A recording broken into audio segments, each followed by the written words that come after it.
Et alors, vous, surtout à l'école, vous avez été maltraitée, Gaëlle Ouais. Prudencio? Ouais, à l'école, j'ai subi beaucoup de fat shaming, enfin de grossophobie, de harcèlement. Mes résultats scolaires en classe de seconde étaient proches du néant. Enfin, j'ai failli redoubler mon année. On vous disait Euh, quoi? On vous disait des trucs horribles? Beaucoup de sobriquet. Oui. La grosse, c'était l'insulte, alors qu'en fait, aujourd'hui, je me suis vraiment réapproprié cet adjectif.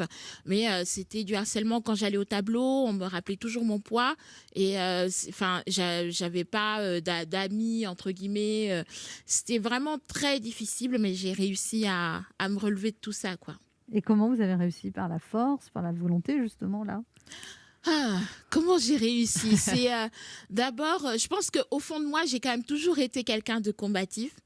J'ai eu la chance de découvrir Internet, de découvrir les blogs, les forums, Ouais. voilà, des endroits où on disait vive les rondes, ronde est jolie, et ça a été une révélation pour moi.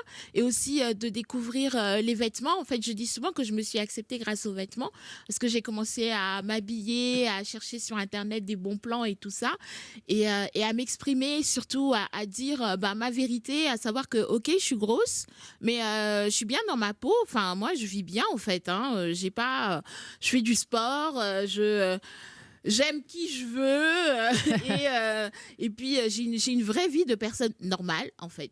Là, il y a Voilà. un truc qui est important, un tournant, c'est quand vous avez assisté à un vide dressing à Mhm. Paris. Ça a été une révélation. Oui, c'était en 2009 que alors moi j'étais étudiante à Lille et donc j'étais venue exprès à Paris pour assister à ce vide dressing où il y avait plein de blogueuses que je suivais déjà à l'époque. C'était les tout débuts, hein, c'était quand même il y a quasiment 15 ans.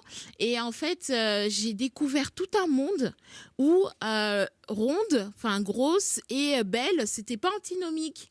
Et là, elles avaient tellement confiance en elles avaient les yeux qui pétillaient, elles étaient sur leurs talons. Enfin, c'était un monde mais complètement nouveau pour moi et ça a eu un effet déclencheur qui me suit jusqu'à présent, quoi.